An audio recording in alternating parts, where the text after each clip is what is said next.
मी सौ अवंतिका हेमंत कदम, यशवंतराव चव्हाण महाराष्ट्र मुक्त विद्यापीठ अंतर्गत P18 B.एड अधिष्ठान अभ्यासक्रम आहे.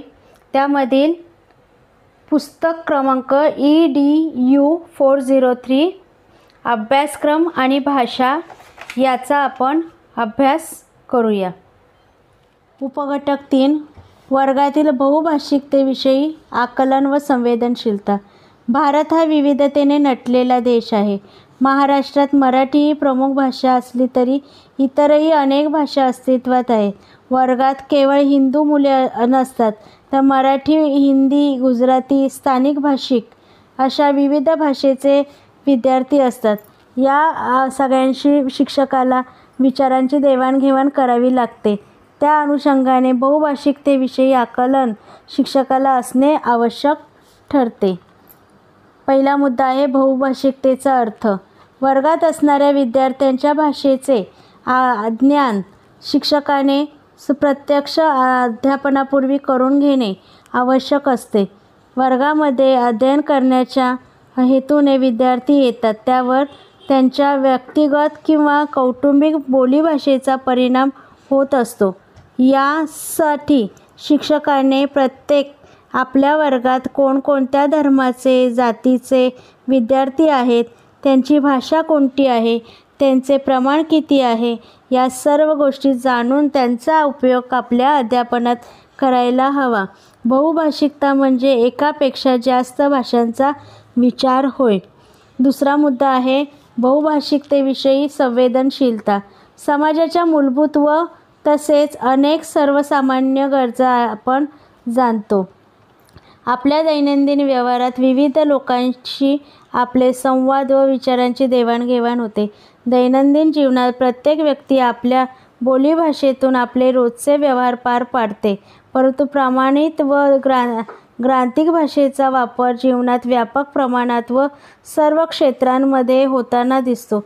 कल्पनाशक्ती, विचारशक्ती वाढविणे ही भाषा शिक्षणाची गरज मानली जाते.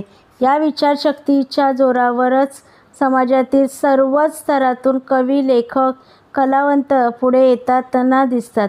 वर्तमानपत्रे, मासिक, दूरदर्शनच्या विविध वाहिन्यांवरून प्रसारित होणारे विविध कार्यक्रम, संगणक, शिक्षणाचा झालेला विकास या सर्व जाणीवांचा साठी भाषा विकास योग्य पद्धतीने होणे आवश्यक आहे.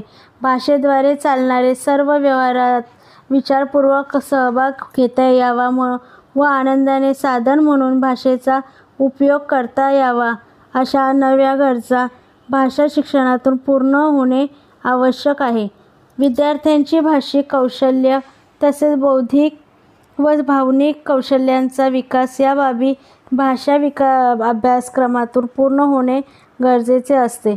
म्हणजेच शिक्षकाला वर्गातील बहुभाषिकतेविषयी संवेदनशीलता राखणे सुलभ होते. भाषेचा अभ्यासक्रमामध्ये विचार करताना विद्यार्थ्यांचा वयोगट, आकलनशक्ती, अनुभवविश्व हे सर्व विषय विचारात घ्यावे लागतात. त्याचबरोबर विविध बोलीभाषेचा परिचय विद्यार्थ्यांना व्हावा यासाठी अभ्यासक्रमातून भाषेतील विविध घटकांचा समावेश असावा. शिक्षकाने अध्यापन करताना या सर्व गोष्टींचे भान ठेवून अध्यापन करावे.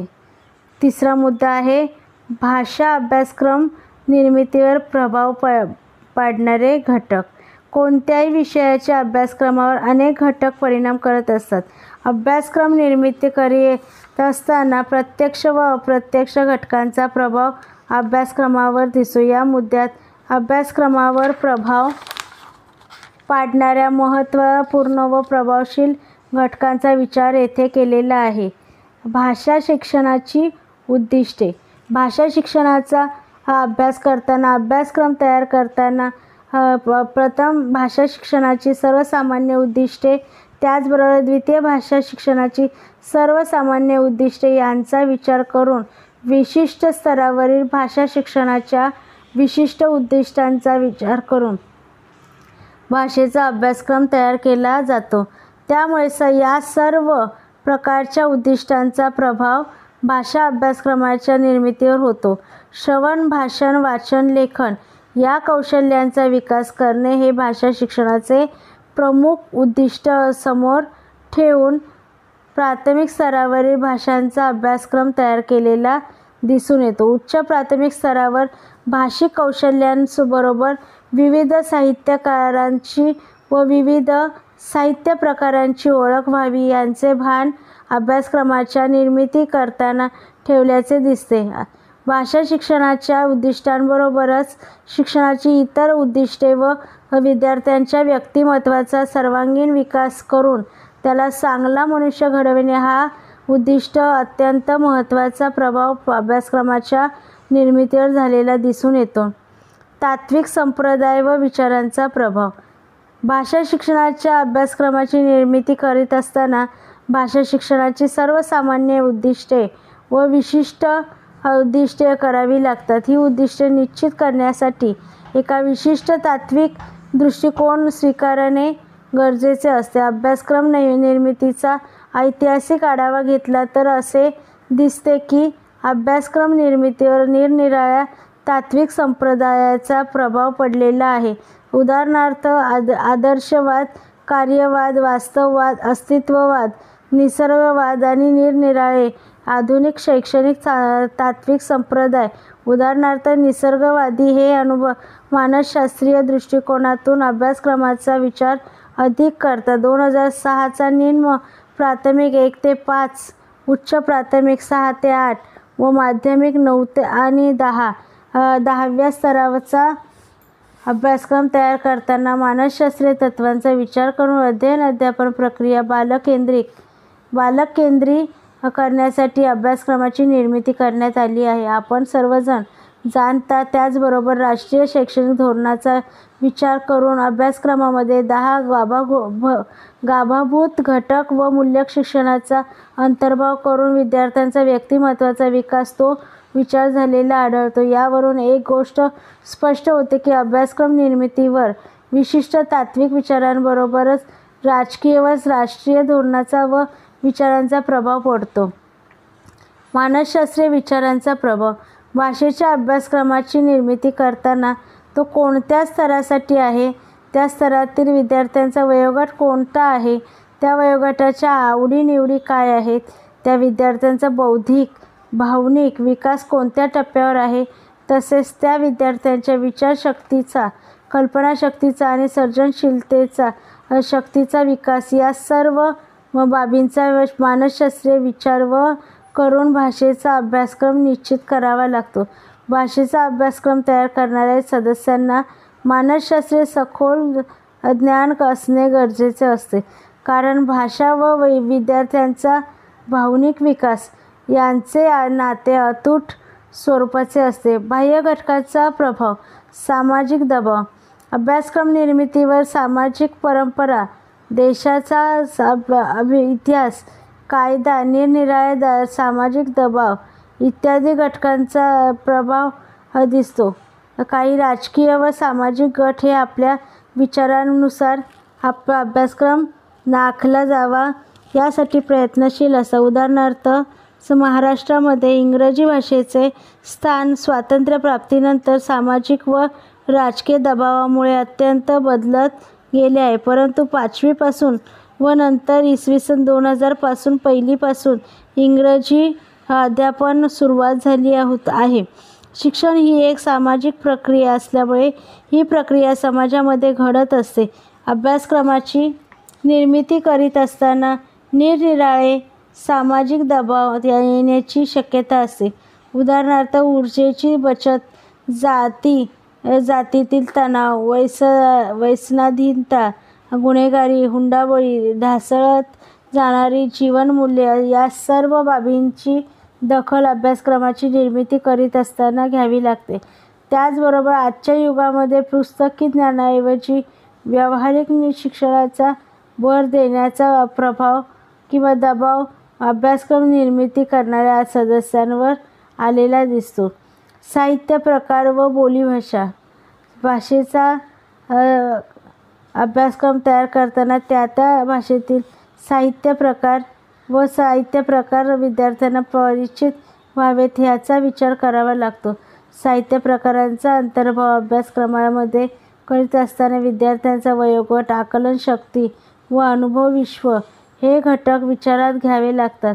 त्याचबरोबर विविध बोलीभाषेचा परिचय विद्यार्थ्यांना व्हावा यासाठी असे पाठ अभ्यासक्रमामध्ये समाविष्ट करण्यात येतात. उदाहरणार्थ, माणसात देव शोधणारा संत हा विदर्भ बोलीतील पाठ सध्याच्या मराठीच्या पाठ्यपुस्तकात दिलेला आहे. भाषिक क्षमता व उपक्रम. भाषेचा अभ्यासक्रम तयार करताना शिक्षणाच्या स्तरानुसार भाषिक क्षमतांची व्याप्ती निश्चित करावी लागते. भाषिक क्षमता विकसित होण्यासाठी योजावे लागणारे उपक्रम. हे सर्व उपक्रम व्यवस्थित व नियोजनबद्ध रीतीने पार पाडल्यानंतर कोणती अध्ययन निष्पत्ती होईल याचा शास्त्रशुद्ध विचार करावा लागतो. उदाहरणार्थ 2006च्या अभ्यासक्रमामध्ये इयत्ता 1ली ते 5वी ह्या प्राथमिक स्तरावर एकूण 5 क्षमता निश्चित केल्या आहेत. या क्षमतांनुरूप अभ्यासक्रम देऊन अध्ययन निष्पत्ती काय होईल हेही स्पष्ट केलेले आहे. घटक 4. शालेय प्रमाणभाषेचा प्रभाव. पहिला आहे प्रमाणभाषा. भाषा म्हणजे आंतरिक क्षमता आणि संरचना असणारी चिन्ह व्यवस्था होय. भाषा व बोलीभाषा यांच्यात फरक आहे. भाषेच्या नैसर्गिक विकासात बोलीप्रमाणामध्ये नैसर्गिक बदल झालेले दिसतात. उपलब्ध बोलीतून प्रमाणभाषेचा दर्जा जिला द्यायचा आहे ती बोलीभाषा निवडली जाते. या निवडीमागे राजकीय व सामाजिक कारणे असतात. प्रमाणभाषेला प्रतिष्ठा मिळविण्यासाठी तो स्थिर करण्याचे प्रयत्नही होतात. त्या भाषेचे व्याकरण लिहिणे व त्यानुसार भाषेचा वापर करणे हा प्रयत्न आहे. भाषेच्या व्यवहाराची व्याप्ती वाढविल्याने प्रमाणीकरणाला मदत होते. ग्रंथलेखन हे प्रमाणभाषेमध्येच होते. भाषा जितक्या विविध क्षेत्रात वापरली जाते तितकी ती अधिक समृद्ध व स्थिर होते. म्हणून भाषेचा वापर सर्व क्षेत्रात करण्याची गरज निर्माण होणे आवश्यक आहे.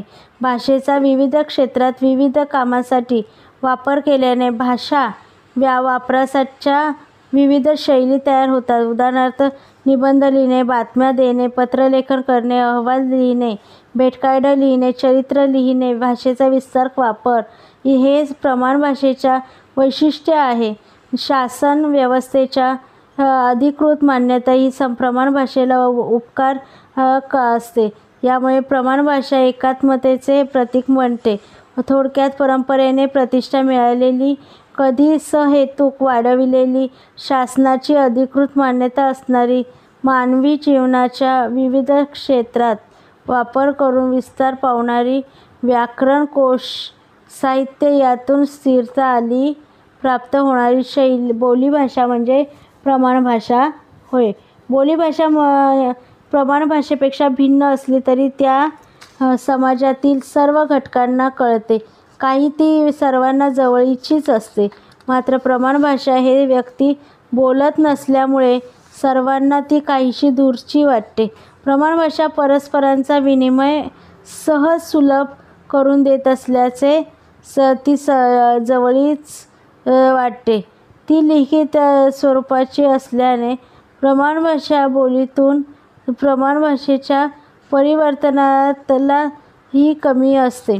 प्रमाणभाषा ही लिखित स्वरूपाची असल्याने प्रमाणभाषा बोलीहून आणि भाग समाज संघटित ठेवू शकतो. बोली ह्या मुळातच परिवर्तनशील असतात, पण लिखित स्वरूपामुळे प्रमाणभाषेवर परिवर्तनाच्या वेगाबाबतीत मर्यादा पडतात. त्यामुळे मूळ भाषेचे अस्तित्व अधिक काळ टिकून राहते. सांस्कृतिक वारसा आणि भाषांचा इतिहास हा प्रमाणभाषेत लिहून ठेवल्यामुळे तो जपून ठेवला गेला आहे. प्रमाणभाषा विविध प्रकारच्या शिक्षणाचे माध्यम आहे. तसेच दुसऱ्या भाषा शिकण्यासाठी किंवा आपली भाषा इतरांना शिकवण्यासाठी प्रमाणभाषेचा उपयुक्तता किंवा आवश्यकता असतेच. विचार आणि विकार यांच्या आविष्कारातून वाङ्मय निर्मिती होत असते. ती वाङ्मय निर्मिती प्रमाणभाषेतून झाली तर ती मोठ्या समाजापर्यंत मोठ्या गटापर्यंत पोहोचते. प्रमाण भाषा ही शिष्टमान्य असल्याने तिची वाङ्मय निर्मिती ही शिष्टमान्य भाषेत होते व तिला एका प्रकारची प्रतिष्ठा मिळू शकते. बोलीभाषेतील पूर्वीचे वाङ्मय नसल्यामुळे लेखकाला शब्दसंपदा, लेखनाची पद्धती यात अडचणी येतात. ती अडचण प्रमाण भाषेत लेखन करणाऱ्याला येत नाही, कारण ते क्षेत्र प्रमाण भाषेच्या बाबतीत संपन्न असते. आपल्या समाजाचे आचार, इतिहास जतन करून ठेवण्याचे कार्य प्रमाण भाषा करीत असते. बोलीतील सांस्कृतिक इतिहास जतन करावयाचा असेल तर तो लिहिला जावा आणि तो प्रमाण भाषेतून लिहिला जातो. म्हणून प्रमाण भाषा ही परंपरागत ज्ञान साठवून ठेवणारी साधन झाले आहे. साक्षरतेच्या प्रसाराबरोबरच प्रचारासोबतच प्रमाण भाषेचा वापर हा वाढतच जाणार आहे. विशिष्ट भौगोलिक प्रदेशात हे सर्व व्यक्ती समूहांना परस्परांशी विनिमयाचे कार्य सुकर व्हावे म्हणून सर्वमान्य अशी एकजिनसी भाषा गरजेतून निर्माण झालेली असते. तिला प्रमाण भाषा असे म्हणतात. शिक्षण, संस्कृती, राजकारण, व्यवसाय इत्यादी कारणामुळे सर्व भाषा समाजाला बांधून ठेवण्यासाठी आणि भौगोलिक प्रदेशांच्या गरजा भागविणारी एक भाषा असणे गरजेचे असते. त्यातूनच प्रमाण भाषेची निर्मिती झाली आहे. प्रत्येक प्रदेशातील प्रांतासाठी किंवा प्रांतामध्ये विशिष्ट कारणावरून भेद असतात. तसेच त्यांच्या विविध भाषाही वेगळ्या असतात व त्यात भाषिक वादही आढळतात. पण या सर्वांमध्ये एक भाषा प्रमाण म्हणून त्या प्रदेशात मानवाचा लागते. तिची प्रमाण भाषा शालेय अभ्यासक्रमातील एक भाषा म्हणून अभ्यासलेली जाते. या प्रमाण भाषेतच पूर्ण पाठ्यपुस्तके तयार केली जातात. भाषेचे संपूर्ण स्वरूप इतरांपेक्षा वेगळे असते. सर्व धर्म, संस्कृती, व्यापार, सरकारी व्यवहार, साहित्य, शिक्षणाचे माध्यम यासाठी प्रमाण भाषेचे गरज असते. जसजसा शिक्षणाचा प्रचार किंवा प्रसार होत जातो तसतसे शिक्षणामुळे प्रमाण भाषेला त्या प्रदेशात महत्त्व प्राप्त होते. या भाषेचा वापर करून अनेक गोष्टी साध्य होतात. विविध कौशल्य विकसित करता येतात. इतर शालेय अभ्यासक्रमातील भाषा अनेक भाषेत अभ्यासता येतात. प्रमाण भाषेचे आकलन क्षेत्र हे त्या प्रदेशातील इतर विद्यार्थ्यांच्या तुलनेने मोठे असते. प्रमाण भाषा ही सर्व भाषांची दुवा असते. जी भाषा प्रमाण म्हणून ओळखली जाते तिच्या बोलण्यात, वापरण्यात रेखीवता येत असते. शिक्षण, साहित्य, औपचारिक व्यवहाराचे माध्यम म्हणून प्रमाण भाषेचा वापर होत असल्याने तिच्या व्याकरणात व लेखनात पद्धती याचे काटेकोरपणे पालन करावे लागते. प्रमाण भाषा गतिमान जीवनाशी संबंधित असल्याने तिला व्यापक स्वरूप प्राप्त झाले आहे. प्रमाण भाषेमुळे बोलीभाषेत स्थिरता येते आणि बोलीभाषेतून शब्द प्रमाण भाषेत घेऊन तिला प्रवाही स्वरूपात होते. दुसरा मुद्दा आहे शालेय प्रमाण भाषेचा बोलीभाषेवर पगडा. बोलीभाषा हे जेव्हा पहिली लिहिली जाते तेव्हा ती लिखित भाषा असते आणि जेव्हा ती बोलली जाते तेव्हा ती बोली असते. समाजात जेव्हा ती व्यवहारासाठी ध्वनिरूपाने शिष्टमान्य पद्धतीने वापर करू जाते तेव्हा ती अभ्यासक्रमातील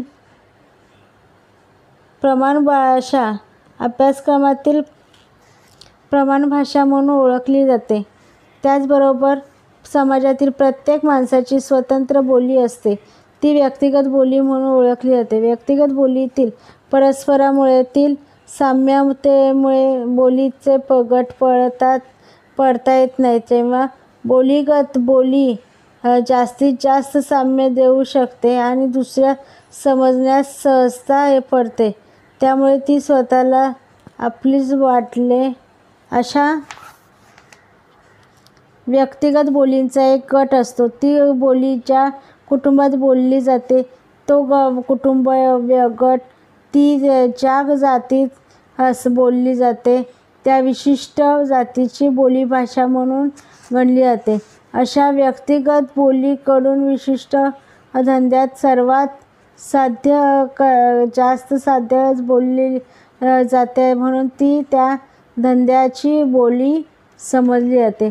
अशा प्रकारे व्यवहार, सुलभ, परस्पर आकलन यांच्या संबंधानुसार एका भाषिक, सामाजिक विविध निकषावर आधारलेले भिन्न बोलीचे परस्पर बरेच साम्य असलेले किंवा काही प्रमाणात फरक दर्शविणारे असे विविध गट पडतात.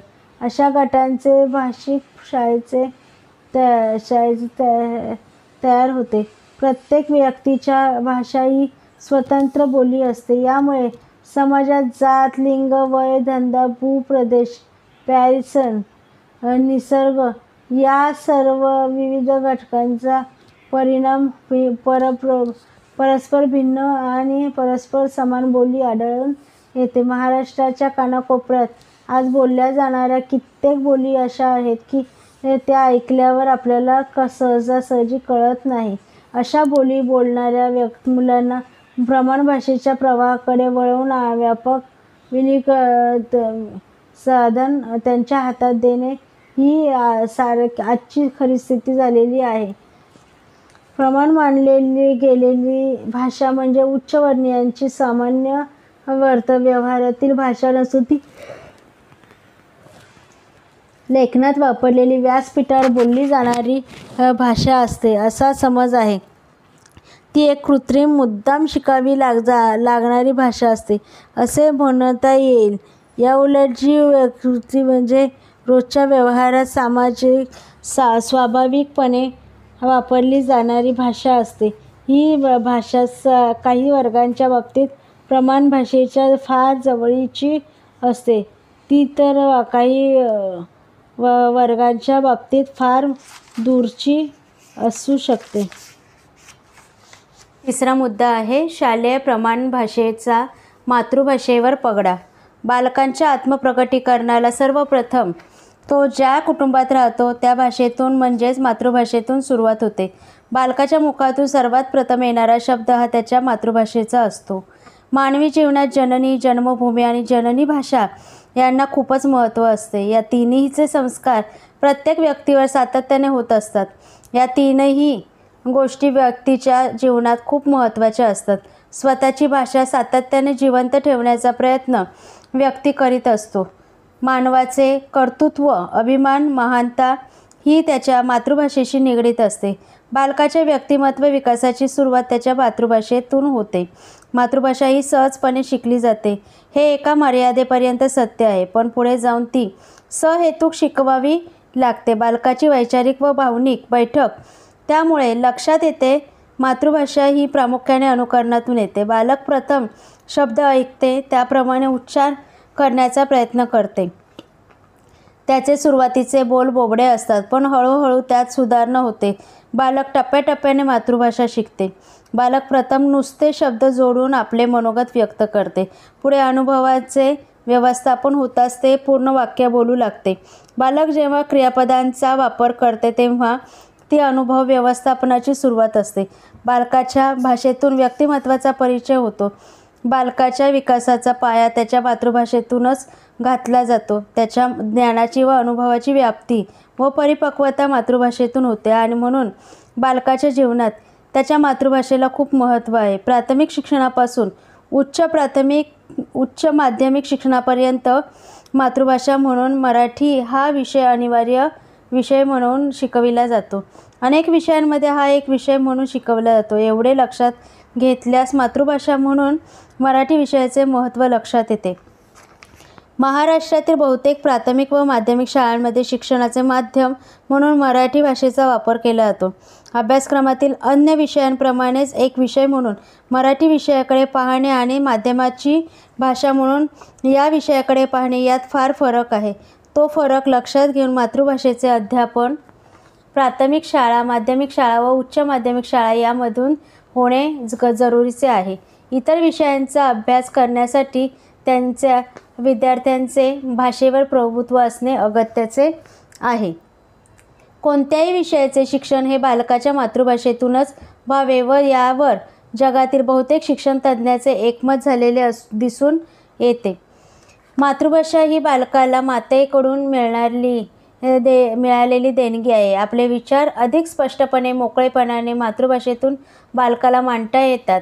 मातृभाषेतून तो सतत विचारही करीत असतो. मातृभाषेचे प्राथमिक ज्ञान बालकास कुटुंब, भोवतालचा समाज, समवयस्क मित्र, परिसर इत्यादी गटामधून मिळालेले असते. या सर्व कारणांमुळे मातृभाषेतून केलेले अध्ययन विद्यार्थ्याला सहज समजते. जेव्हा पाहिजे तेव्हा त्याला मिळालेले हे ज्ञान लिहून अगर बोलून व्यक्त करता येते. स्वतःच्या विचारांची त्यात भर घालता येते. नवीन गोष्टींबद्दल त्या आधारे चिंतन करता येते. माध्यमाची भाषा या नात्याने प्राथमिक, माध्यमिक व उच्च माध्यमिक शाळातून मराठीचे स्थान अत्यंत महत्त्वाचे आहे. बालक जेव्हा प्राथमिक शाळेत प्रवेश करतो तेव्हा त्याला मराठी भाषा येते हे जरी खरे असले तरी मराठी भाषेशी तसा त्याचा परिचय अल्प प्रमाणात झालेला असतो. भाषेची विविध अंगे, विविध छटा, विविध प्रकारचे सौंदर्य या गोष्टींशी त्याचा परिचय झालेला नसतो. त्याचे कौटुंबिक वातावरण तसेच भोवतालच्या परिसरातून दैनंदिन व्यवहारापुरती भाषा बालकाला सहजपणे अवगत होते. पण त्याचा स्तर जसा जसा उंचावत जाईल तशी भाषेची प्रगल्भता त्याला जाणवली पाहिजे. चौथा घटक आहे शालेय प्रमाण भाषेचा प्रादेशिक भाषेवर पगडा. भाषा ही संप्रेषणाचे असे साधन आहे जे सांस्कृतिक आणि वैयक्तिक ओळखीस आकार देते आणि सांस्कृतिक गटात सामाजिकता प्रदान करते. विद्यार्थ्यांची प्रथम भाषा ही अध्ययनाच्या माध्यमापेक्षा वेगळी असेल किंवा शाळेमध्ये उपयोगात येणाऱ्या मुख्य प्रवाहातील भाषेपेक्षा भिन्न असेल तर अशा विद्यार्थ्याला भाषिक विभिन्नत्व असलेला विद्यार्थी म्हणून ओळखले जाते. भारतातील शाळांमध्ये अशी भाषिक विभिन्नता असणारे म्हणजे प्रादेशिक भाषेचा पगडा असलेले विद्यार्थी खूप संख्येने आढळतात. प्रत्येक बालकाच्या भाषिक कौशल्य क्षमतेवर अनुभवाच्या व दृष्टिकोनातून भिन्नता असते. तसेच त्याच्या अंगी असलेल्या अध्ययन कौशल्यामध्ये विविधता असते. पूर्वी शिक्षण एका विशिष्ट समाजापुरते मर्यादित होते, ते आता सर्वव्यापी झालेले आहे. अनेक स्तरावरची मुले आपापल्या भाषिक सवयी घेऊन एका वर्गात बसून मातृभाषा नामक प्रमाणभाषा पुस्तकाद्वारा शिकवत परिणामतः अनेक शैक्षणिक समस्या निर्माण होतात.